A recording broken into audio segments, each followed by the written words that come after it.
ژبې څنګه جوړیږي یا ژبې څنګه جوړې شوې دي؟ په نړۍ کې څومره انسانان په څومره ژبو خبرې کوي. راځئ نن غواړم تاسو ته په دې اړه ښکلي او جالب معلومات درکړم.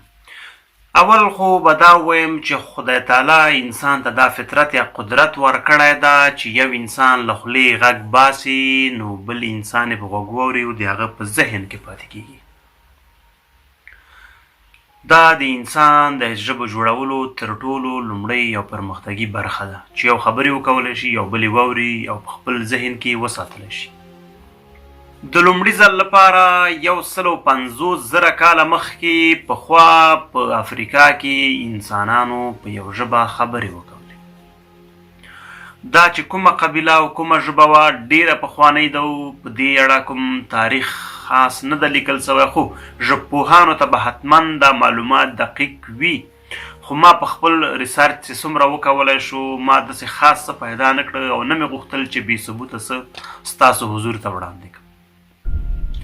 په هغه وخت کې د لومړي ځل لپاره خبرې شوي دي، خو دا چې په نړۍ کې ورځ په ورځ نفوس په زیاتېدو او په ډېرېدو و او انسانان چې حرص لږه او دغه مشکلات لرل نو خپلو کې جنګونه له عدمه تر دې دمه روان دي. خپل مابیني جګړې او خپل نورو مشکلاتو له وجې انسانان ورو ورو سره جدا کېدل او قبیله جوړېدل چې په هغه وخت کې ورته واړه هیوادونه هم ویلې. نو دوی د خپلو ضرورتونو په وجه هغه ژبه همغه ځای کې تغییر ورکاو او بدلوله یې، ځکه هر څه ته یو چا نوی نوم پیدا کو. همدغسې دوام یې پیدا کو، قبیلې قومونه زیات شول، تقسیم شول، په بریاعظمونو تقسیم شول او دغه ټولو د نړۍ هر بریاعظم ته خلک ورسېدل او په همغه ځای کې ځان ته ژوند غوره کړ او همغلته یې ځان ته ژبې جوړې کړې. خو دا ژبو پرمختګونو څنګه وکول؟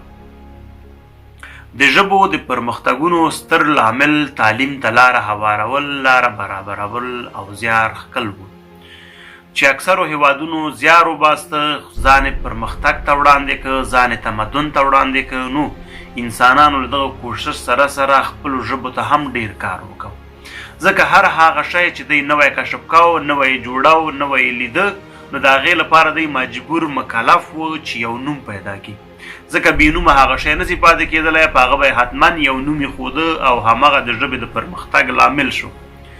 موږ او تاسو که وګورو د ټکنالوژي په نړۍ کې انګلیسي ډېره پرمختللې ده او هغوی له پخوا خپلې ژبې او ټکنالوژي ته کار کړی و چې اوس هر څه ته په انګلیسي کې موږ او تاسو نوم لرو، خو شاید په ډېرو نورو ژبو کې ونه اوسي. د دې ستره وجه همدغه وه چې دوی تعلیم ته مخه وکوله او د تعلیم په پرمختګ کې دوی هر هغه څه چې جوړو هغوی ته یې نوم پیدا کو او همدغسې دا ژبو پرمختګ او پراختیا وکوله. نو موږ او تاسو که دغه تېر 3,000 یا 15,000 کلو کې وګورو ډېرې وړې ژبې چې زیاتې مړې وي را ژوندۍ سوي دي او انسانان اوس په ډېر میلیونونه انسانان پرې خبرې کوي. په ټوله نړۍ کې 6,000 خواوشا ژبې دي چې څه کم 8 میلیارده خلک پرې خبرې کوي. تر ټولو غټه ژبه چې ده هغه د چین ژبه ده چې 1 میلیارد خواوشا وګړي پرې خبرې کوي، خو نړیواله ژبه بیا انګلیسي ده چې د نړۍ ډېر وګړي پرې پوهېږي.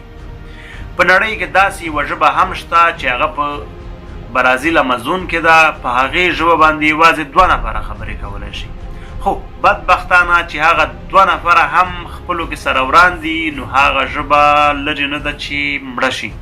هغه انسانان چې کله هم مړه شول نو ژبه یې ختمه. هیله ده دغه معلومات مو ترلاسه کړي وي او خوښ شوي مو وي. د دې لپاره چې زموږ ملاتړ وکوئ، زموږ ملتیا وکوئ او دغسې ښکلې ویډیوګانې نورې هم وګورئ. نو هیله ده په یو لایک کولو او یو کمنټ کولو له موږ ملاتړ وکوئ. زموږ د یوټیوب چینل لاراوی له ځان سره فالو کړئ او کورنۍ، ملګري، دوستان مو هم ترې باخبره کړئ.